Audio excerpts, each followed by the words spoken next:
Hi guys, this is Hive with my review of Torchlight 3. To save y'all some time, I'm going to get right to the point. Torchlight 3 is a bottom tier ARPG. I wouldn't rate it as my worst by any means, but it's not much what we expect from the successor of Torchlight 2. Without the systems that made the game unique and fun to play, while dumbing down concepts and choices for a more mobile-like approach. The character selection has 4 starting classes that differ from each other with a quick into the action combat system. You get loot, more loot, and well, useless loot. But that's about it. That's good for the game.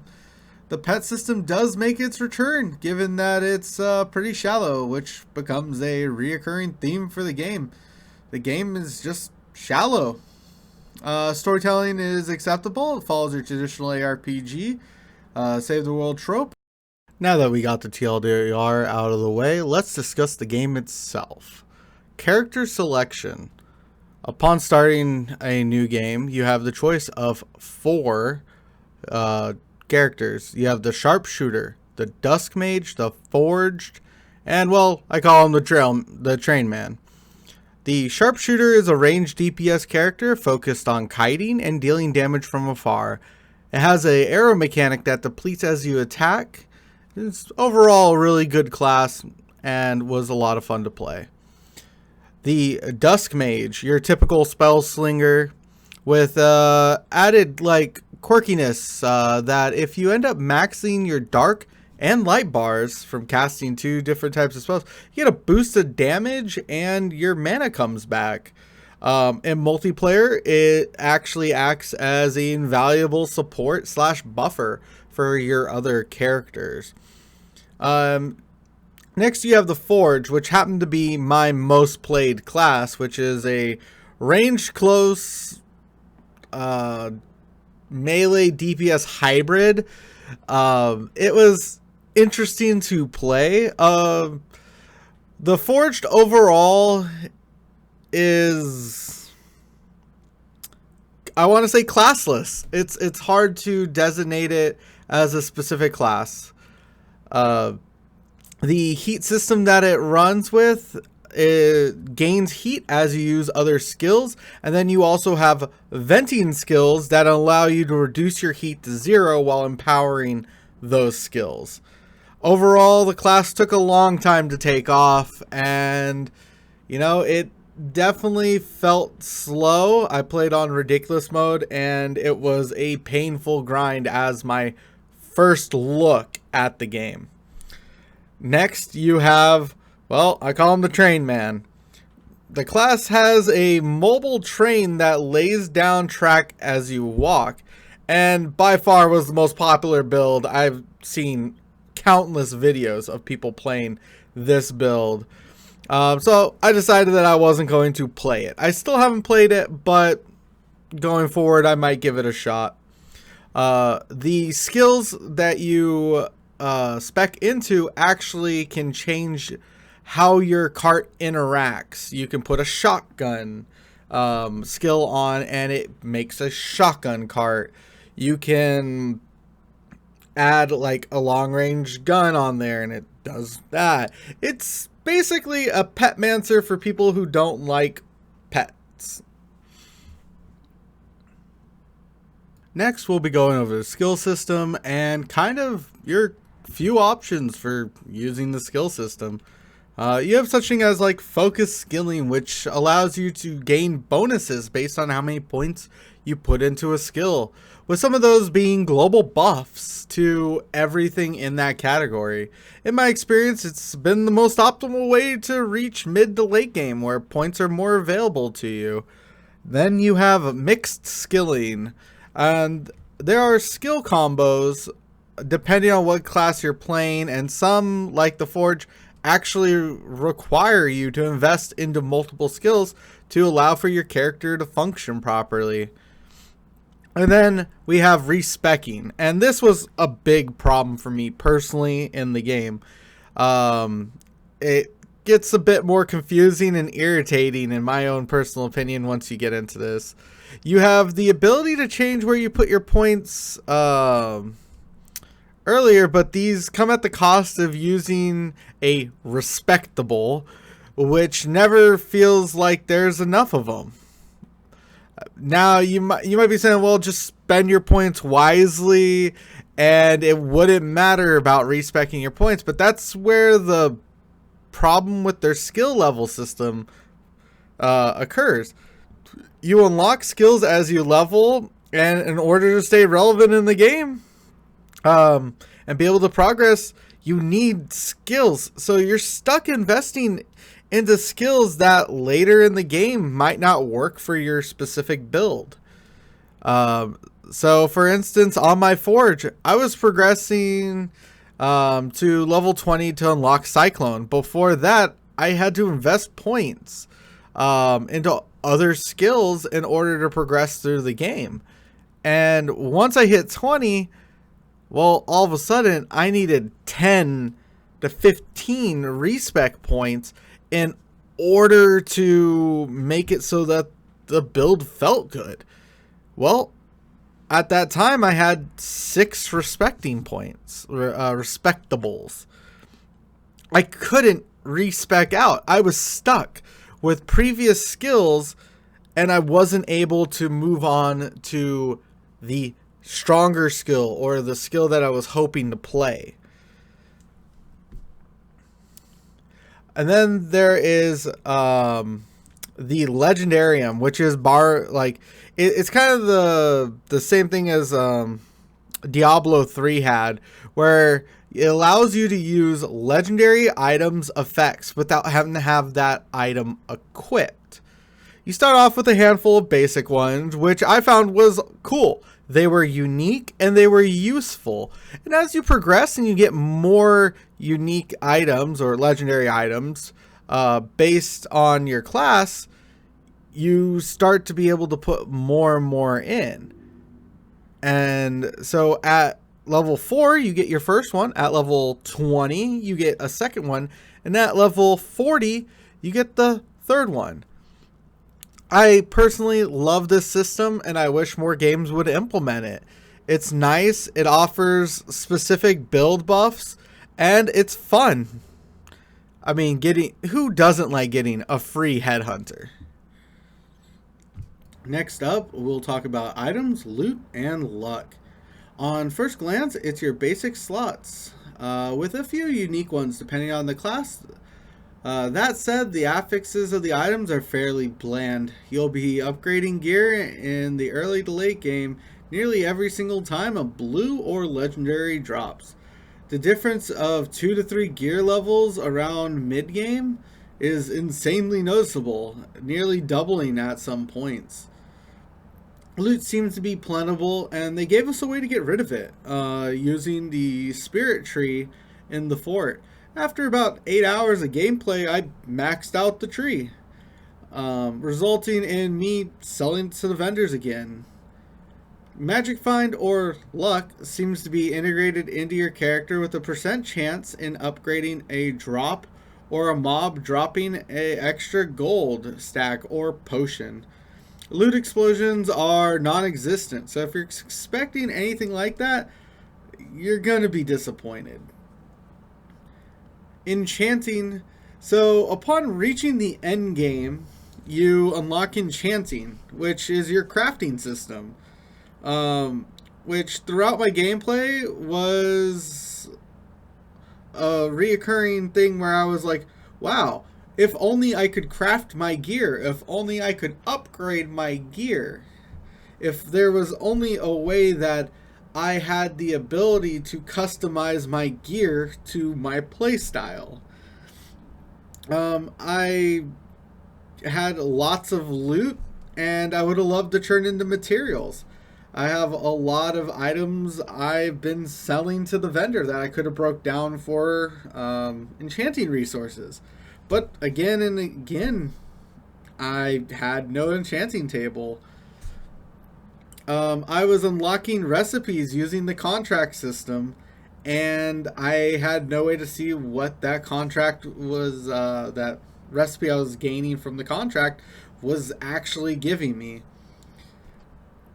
I felt like this decision was lackluster. Like, it wasn't well thought through, and I know that it was a change actually from the alpha to the beta gameplay. I feel like it took away from the progression and caused unneeded confusion within the game.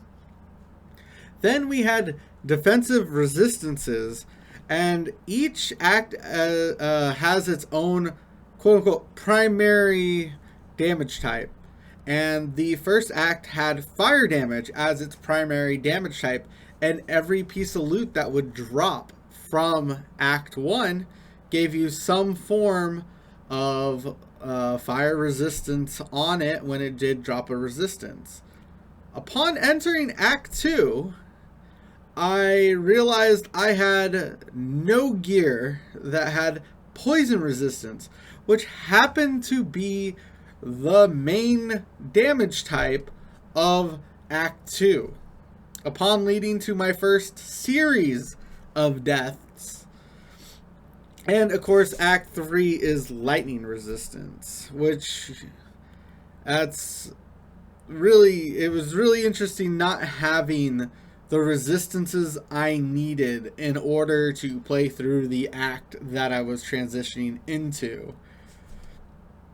It was jarring at best, and it saw me throwing on worse pieces of gear for my build in order just to meet the resistance quality that I was expecting upon entering those acts. Resources, if you're into base building, go ahead and collect resources. But the act of stopping and collecting them felt worthless. It felt bad to stop and collect your resources. In the early game, I kept doing this because I believed resources were going to be used in crafting. I was going to be able to turn them into something. And I guess that wasn't part of the plan. It seemed like a waste of a supplemental method to gain gear. Contracts, they were designed to give you like small assistance as you kill magic, rares, uniques, and bosses throughout the game using the favor system. On my first playthrough, I played with the Adventure Pack, as you can actually see in the background right now. And this one gave me small incremental upgrades to my gear as I was leveling, and would give me maps for gold and other interesting items. Let's get into the graphics. So I'm gonna put this out there. I love the look of Torchlight. I love the art style, but I believe it's necessary to be critical of their zone creation and the reusing of assets throughout the game.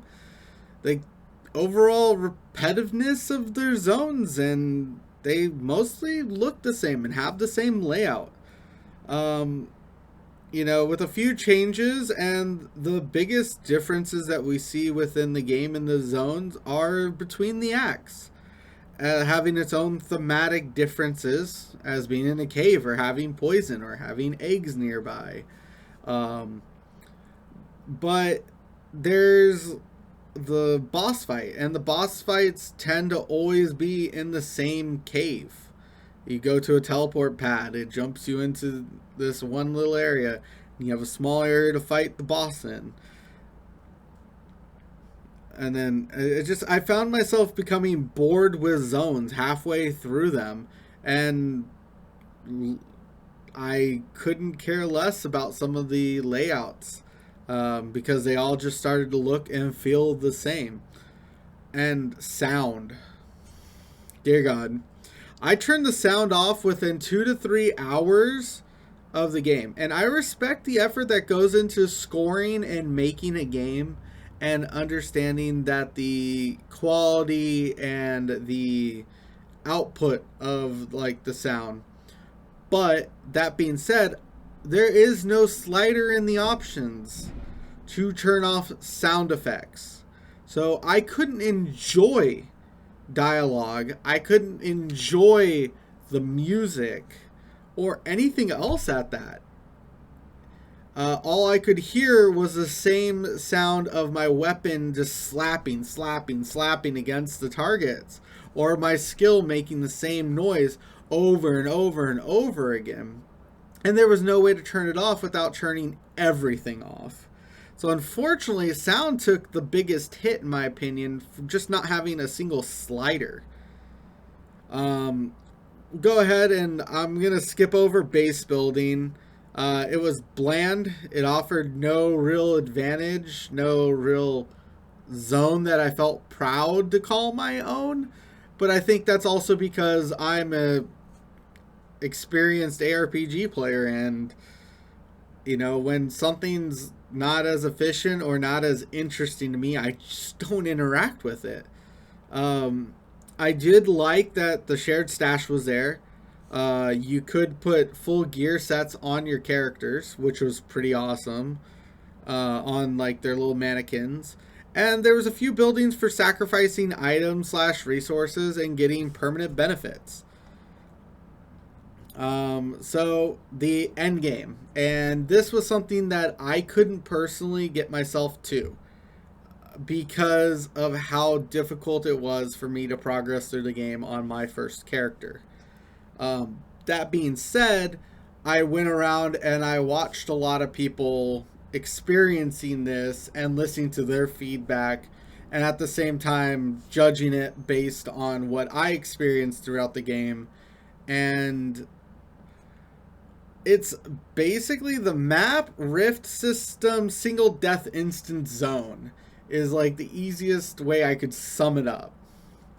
Once the game is completed, you get the Vizier's dungeon, and each of them have increasing difficulty, which is like kind of the rift system.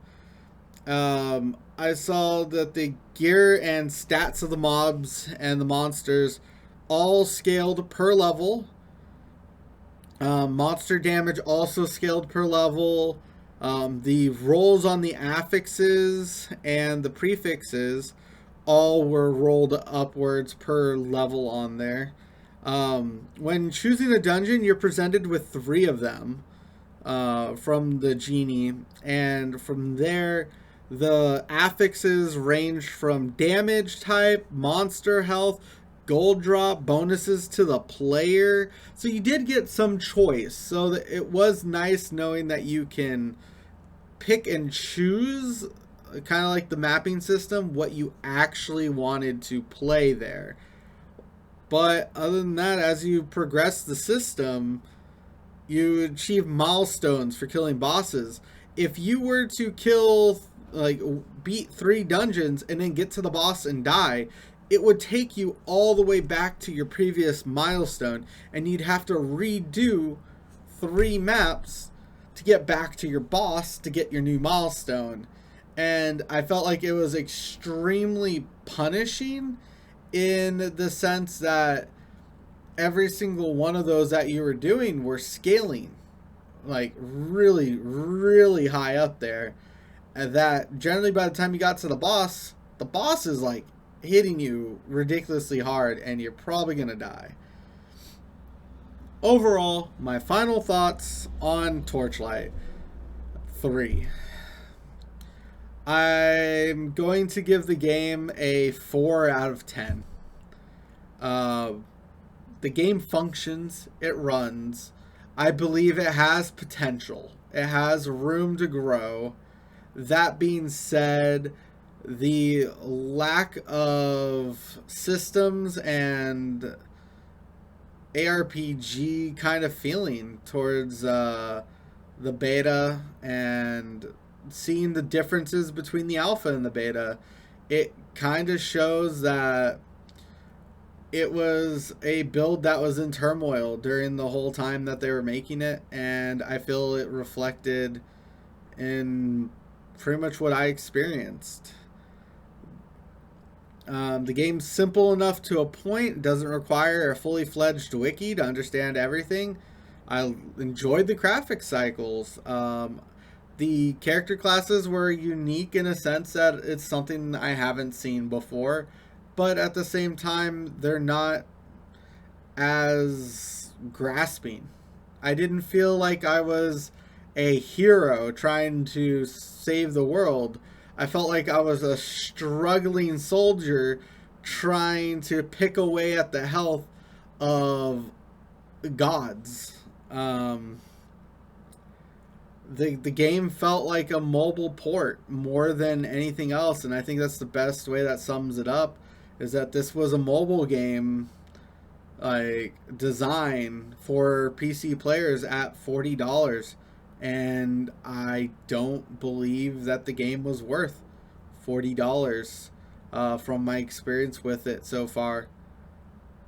That being said, I'm looking forward to updates. I'm looking forward to seeing where the feedback takes them, and see how they can grow from the wider audience, absorbing this game and giving them back feedback. Thank you guys for sticking it out if you did this long. I know I've been really long-winded. This is the first time I've ever actually edited and narrated and gave a review on a game on this channel. So again, thank you guys if you stuck it out this long. I hope that this game eventually becomes good and I can make a part 2 saying, wow, look at all the crazy good shit that they've changed. But until then, it stays. Thank you guys, and we'll see you in the next one.